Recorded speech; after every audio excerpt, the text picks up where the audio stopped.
Good evening, good afternoon, and maybe good morning to various business associates across the world. I'm Gubba Kiran, Director and CEO of Gubba Cold Storage. 33 years is the age of my company, and 26 years I'm into this preservation business. We have been into this preservation business since 1987, and we also store pharmaceuticals, and we also store few vaccines too. And being there, done that, I just want to share my PPT and take you around. A minute, please. Yeah. So should I? Yeah. So challenges in preservation of COVID vaccine preservation of cold storage. That is what I'll be speaking to today. This is a typical. Let me introduce. Let me run through what you call basic cold storage facility, like in what it takes to have a good cold storage facility. Let me run through that PPT now. This is a typical view of a single floor cold storage facility, and this is a pharma compliant cold storage facility. This is how our tracking supported looks, and those are the APIs we preserve. Yeah, these are the various temperature zones we have got to preserve a vaccine or a pharma or an API. I mean, you need to have a robust inventory reports, and these are the various reports you need to have to serve pharma. These are the technical reports you need to have, and and topmost is the 21 CFR data logging system, the highest ethical data logging system in India which is available. In fact, we are proud in Gubba Cold Storage that in the last two years, we had 0 temperature excursions in our cold storage facility, and we are proud of it. Even with during the abrupt COVID-19 lockdown, we could manage to. It was pretty tough, but we could manage to have the temperature in place because we had the manpower in place, whether it's technical or the operations. These are the various reports you need to track your APIs or formulations or vaccine and so on. Yeah, these are various products which we can store in a cold storage facility, a pharma compliant cold storage facility. In fact, there are 10,000 cold storage facilities in India, but less than 5% of are come from an organized sector. In India, lots of cold storages are unorganized, and out of that 5%, maybe less than 0.5% are pharma compliant. And of course, in my further part of the presentation, you will get a sense what it takes to preserve a vaccine, a COVID vaccine rather. These are the various certifications that are required. The topmost is WHO GDP, which is a big challenge in India today we are facing to preserve the vaccine. And it's better to have a good, these are the regulatories because you will be exporting the vaccines, you will be importing the raw materials of vaccine or an API. So it's good to have a regulatory based cold storage facility. These are all PPEs, safety PPEs. This is how we operate our infrastructure. We have change rooms because that's needed because you're handling pharma or vaccines, and that's needed. I'll make it the slideshow a little bigger. Yeah, you need to have a rejected and a damaged dedicated space because you're operating pharma compliant facility. Yes, coming back to COVID-19, there are many unanswered questions. What is the temperature that is required? People were talking about 2 to 8 all these months. Suddenly, a business associate calls and asks me, "You have -20?" That's 2 months ago. And a week ago or so, just before the Diwali time, people started talking about -70 cold storage facility. And in India, we don't have. In India, we don't have a -70 cold storage facility. Even -20 pharma compliant is scarce. Trust me. How many pallets cold storage space is required? By when does the space needs to be ready? And how many pallets? What is the temperature? There is no clarity either from the vaccine world or from the government and so on. Yeah, we are riding on a tiger and we don't know how to get off the tiger. Like we are fighting with the COVID vaccine and parallelly developing the vaccine, which is not easy. Touchwood, the entire mankind, the pharma sector, the health sector came together to give the vaccine at the fastest time possible. There's a lot of emotions which have been running around about this COVID vaccine since Jan or so. People have lost their dear ones. This is not any other vaccine or a medicine. It has got a lot of emotions involved. People have lost their loved ones. People have lost their father, mother, aunts, friends, relatives, colleagues, and so on. Now, in this uncertainty, yet the government of India, the vaccine manufacturers, the allied cold storage infrastructure like reefer logistics, cold storage people, the deep freezers, so many people are coming forward and putting the information in integration such that the best information comes out which is needed for the vaccine. A lot of gray areas still to be there. These are the possible temperatures which are required. People from 2 to 8 or 20 to 25 degrees. Now, few companies are also talking about a vaccine preservation in 20 to 25 degrees. And of course, -20 and -70. Now, huge challenges ahead. First of all, you need a WHO GDP approved cold storage facility. In India, it's a scare. Now, people are even thinking to support the cause, people are even thinking to vacate the fruit cold storage or a vegetable cold storage or a seed cold storage or a butter cold storage or a chicken cold storage and give the space to Pharma. Now, it's not just like you just vacate and put it. No, there has to be protocols to be followed when you're handling vaccine. Trust me, you are not handling APIs, you are handling vaccines. It derives a separate protocol. Of course, our QA team is working parallelly to create an SOP to handle vaccine because it is not APIs, it's vaccine. It's a different ballgame altogether. Now, it takes few months to get your facility GDP, WHO GDP approved. It doesn't become like that. The challenge is, do we have enough audit systems? Do we have enough auditors? Do we have enough infrastructure to get it audited and certified? Gray areas are still there. You need a dedicated chambers to preserve COVID-19. It cannot be preserved with a chicken, mutton, or so and so. No. And even reefer logistics. Okay, from here, if you are sending 20 tons to Bombay and then while coming back, you get in the vaccine in the same container. No. The reefer container has to be a dedicated COVID vaccine or a vaccine compliant. Now, it has to be, if it is vegetably stored, then it has to be fumigated. There is a protocol to be followed, and then it will become a pharma compliant. You need a dedicated chambers too. You, as I said, yeah, maybe if you're operating multi-chamber commodity cold storage, you need to have a different, what you call, docking system for fruits and vegetables and different docking system to handle the vaccines. Which the India is not designed to handle such infrastructures.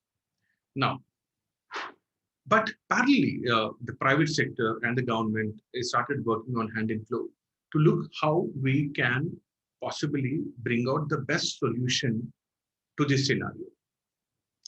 You need a trained manpower, and which not at just at a cold storage level. You need a trained manpower to handle from the manufacturing to a bulk cold storage, from a bulk cold storage to a small cold storage, from a small cold storage to maybe a plugged-in container. From there, when it goes to a last mile delivery, and then administration. So many challenges. You need a trained manpower, and that doesn't come overnight. As I said, you're sitting on a tiger, and yet you have to live with it. As I said, the last mile delivery is a big challenge in India because to send an ice cream to certain hilly areas of Northeast or to the remote villages is still a challenge in India. I think a couple of years ago, 100% uh, villages have been rural electrification. Maybe, since 1947, I think we achieved it a few years ago. That is India, because India is a developing country. In those circumstances, we are talking about a last mile delivery of a COVID vaccine, not an easy challenge. The key challenge, we need 500 million doses capacity of cold storage facility is needed in India, but we have just 250 million doses capacity in India. That's the big gap. Now, by when the facility is needed, still a gray area. People are talking about a bulk vaccine rollout in Q1 of next year. People talk about Q2. Fine. So the challenge lies in fulfilling the vaccine, usage. You can't set up cold storage facilities in a quarter. You need at least 1 year to set up a bulk pharma compliant cold storage facility. It's not and then it has to be validated to be a pharma compliant, whether it's a WHO GDP or a CIEVB or and so on. As I said, challenges continue, but the India, are gearing up to meet the challenge. There's no looking back.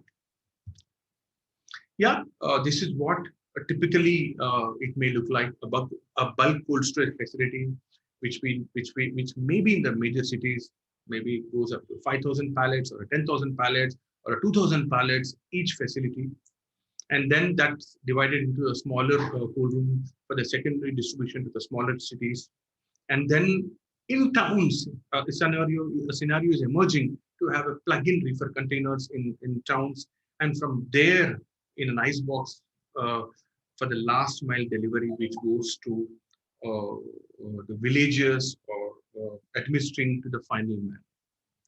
Now, this is the roadmap, tentative roadmap, which is being laid upon. Even the allied cold storage infrastructure is needed. Whether you will have a walk-in cold room or walk-in freezers, ice line refrigerators, deep in freezers, deep in reach in coolers. A whole new infrastructure needs to be developed. It needs to be hand in glove. It's just not the preservation, not the creation of a vaccine. There are some critical points to be addressed. Now, the vaccine players are, the pharma manufacturing players are having their own tough gala times in creating the vaccine, getting the stage 1, stage 2 trials and the stage 3 trials and so on. It's not easy. Typically, you all know it takes at least 5 years to come out with a vaccine, and now we want it to be ready in 6 months or 1 year, which was next to impossible. But yet the mankind came forward hand in glove to bring out the vaccine in the best of the time. Creating vaccine is one big deal. Now, how many vaccines you need in your lifetime? With one shot, a double shot? Is it a booster shot? Or you need a vaccine once in 2 years, once in 3 years, once in 5 years, once a lifetime? No clarity yet. Because we don't know how the RNA of the vaccine is mutating itself ongoingly. Now, as first, Inventing the vaccine itself is a big challenge. Now, from there, distribution. You need a cold storages, you need reefer trucks, you need the walk-in cold rooms, the cold boxes, the reach-in defreezers, uh, and so on. The administrative people who administer the vaccine to the people. There's so many challenges still we need to address. And I know the emotions are high. Probably since a month or so, every week I get a call from uh, a known relative or a known client or a known person to me. When will India get a vaccine? The, because people have lost their loved ones and not an easy situation to deal with for people. Yeah, we at Gubba, we are ready. We are getting ready uh, to meet the uncertain COVID-19 preservation because we don't know how much we have to be ready with. 1,000 pallets, 5,000 pallets, 10,000 pallets, 25,000 pallets. Don't know. And what temperature? Is it -70, -20, 228, or 1525? We don't know yet. But in those uncertainties, we are parallelly creating infrastructure for 10,000 pallets. Come this December to January or February, our 10,000 pallets cold storage place, which is a WHO GDP approved and compliant facility, will be ready. We are getting our team trained to handle vaccines, the operations teams, the QA team, and so on. And it's not, and we have got the various temperature zones from +25 to -20. It's not just, I mean, we get a vaccine and then you store it. It's not like storing a ice cream or a chicken. No. Vaccine preservation, it's a different ballgame. The SOPs of the client has, the SOPs of a cold storage player has to go hand in glove. Else, it's a tiger without a tooth. You can't store your vaccine. That critical is the methodology of the preservation. Every aspect, whether it's a 25 numbers of SOPs, the cold storage people like us have to adhere to all those standards, protocols, SOPs for pharma preservation. Else, I will have the container waiting there and can't unload it. That critical is the situation. Because you are finally storing a live vaccine. On quote, as I said, there are lots of challenges, but good that India has got the depth of creating vaccines. We have got companies which are creating vaccines. We have got a government which is thinking about having at least a good percentage of Indian population getting the vaccine administration by July 21. We need at least 1.7 billion doses to vaccinate the Indian adult population because they are more, it's more challenging for them in these current circumstances. Of course, when the vaccine comes, it will be the first frontline workers, the health professionals, and then comes the people who guard us, the military or the Navy or the Air Force, and then for the people who are aged more than 50 years and who are having below 50 years, you are having some challenges. So that is how the government is planning to categorize how a vaccine has to be administered and not without any other things. So all in all,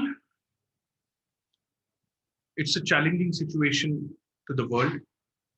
It's a challenging situation scenario to India, challenging scenario to the cold storage industry, the supply cold storage and cold chain supply chain industry.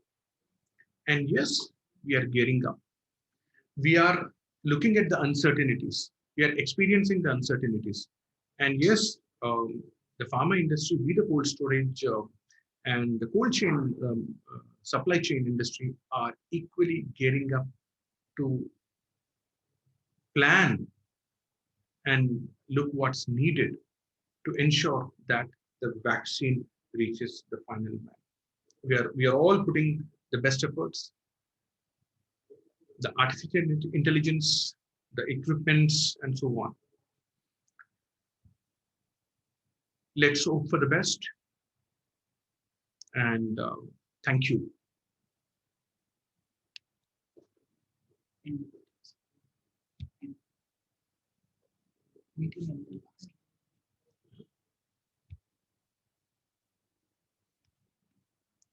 Recording. Recording. Stop.